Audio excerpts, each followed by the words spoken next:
Пред да започнеме со денешната епизода, изразуваме длабоко сочувство до семејствата на загинатите и повредените во трагичната несреќа во Бугарија. Во несреќата во која изгоре автобус на Беса Транс загинаа 46 лица, од кои 12 тинејџери и 5 деца. 7 беа повредени. Конференцијата за климатски промени на Обединетите нации заврши, а со амбасадорката на Обединетото кралство, Рејчел Галовеј, поразговаравме за резултатите постигнати во Глазгов. Над 200 земји од целиот свет го потпишаа климатскиот пакт од Глазгов. Екипата на Шорткат заедно со Ангел и неговата лагота беше и во лов низ македонските шуми. Ја најдовме најскапата габа во светот. Во организација на Go Green во Скопје неделова се одржа првото соларно кино. Здраво на сите, јас сум Кика, а вие ја следите најновата епизода на Шорткат. Почнуваме веднаш.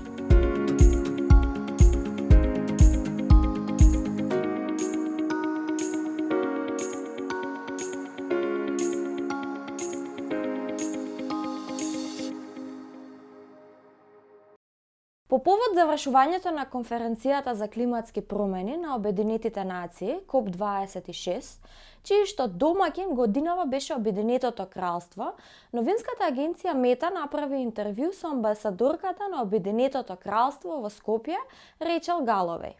Амбасадорката Галовеј вели дека на COP26 се постигнати значајни успеси за справување со климатските промени. So the main outcome of COP26 was that over 200 countries have signed up to the Glasgow Climate Pact, which commits us to keeping on track to not increasing global temperatures more than 1.5 degrees. The text itself of the pact is really very progressive, and I think the most notable thing in it is that for the first time in 30 years of UN diplomacy on this issue, 200 countries have agreed that coal is the main problem and that we need to take action together as the world. We also saw a number of really good sub-agreements on key issues from gender to youth engagement to agriculture, forestation, and really good commitments on finance and mitigation.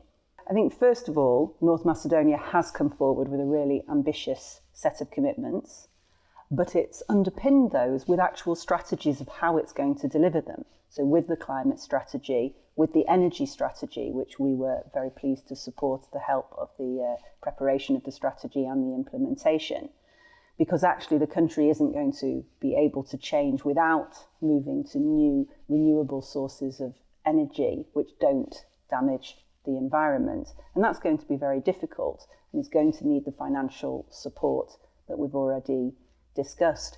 The other thing that North Macedonia is working on is a 20-year development strategy, so the National Development Strategy, which we've also been happy to support. And what that does is put in place the building blocks across a whole range of areas of work that are needed to actually really deliver on this ambitious plan.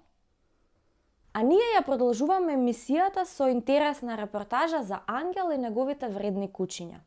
Тој се занимава со не многу позната професија во земјава, тартуфарство. А со проблемите од глобалното затоплување и климатските промени се соочува и Ангел, кој пред скоро една деценија избегал од урбаниот живот во Скопје, се препуштил на природата и со неговите кучиња трага по најскапата габа на светот. За да ја вкусите оваа здрава скапоцена вечера, ви треба тартуф, пријател од Австрија, најмалку едно вакво истренирано куче кој има потекло уште од 7 век пред новата ера, еден ангел и многу шетање по македонските шуми. Мене првиот контакт пред 10-11 години со тартуф беше го ставам под нос и како разговарам со човекот кој ми објаснуваше приказка така што е пред да искочиме на терен. Разговорот траеше 12 сати, јас 12 сати парчето го држав под нос. Првото куче кога го донесов од Србија, имавме година и пол талкање по шуми. Година и пол препознавање на знаци. Година и пол барање на локации кои со тек на време, само со еден поглед, сега ми асоцираат дека тоа место е потенцијално наоѓалиште на тартуф.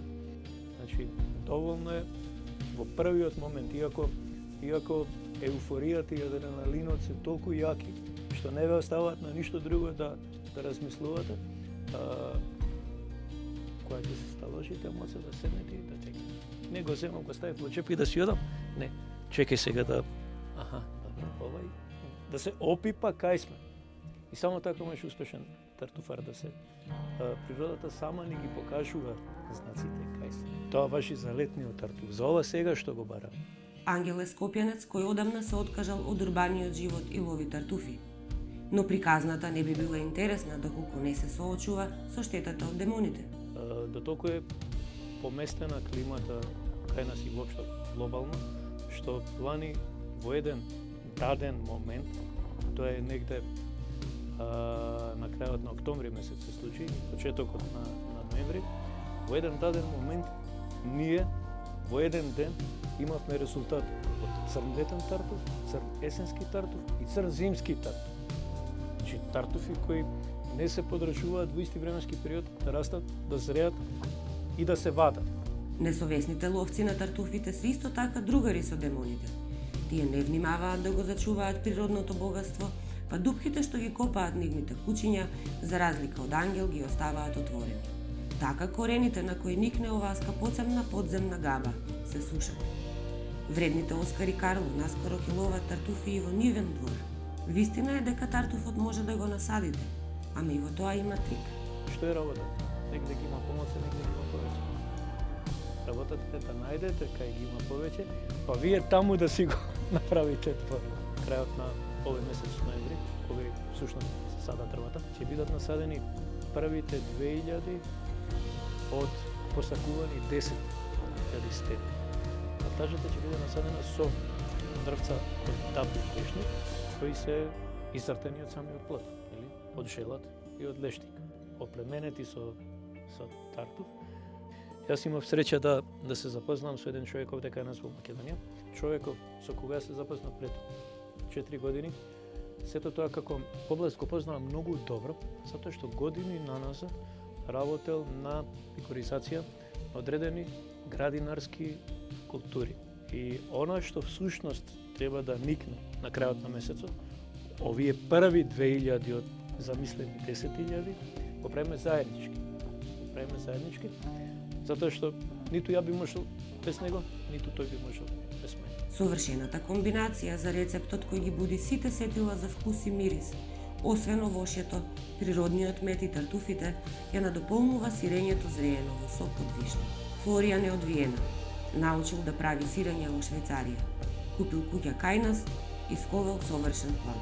That will be the masterpiece if Angel and me are working together and having nice fresh cheese with truffles or camembert with truffles, which would be an excellent combination. And it's well known in other places. I think everything is here in Macedonia to do it here as well.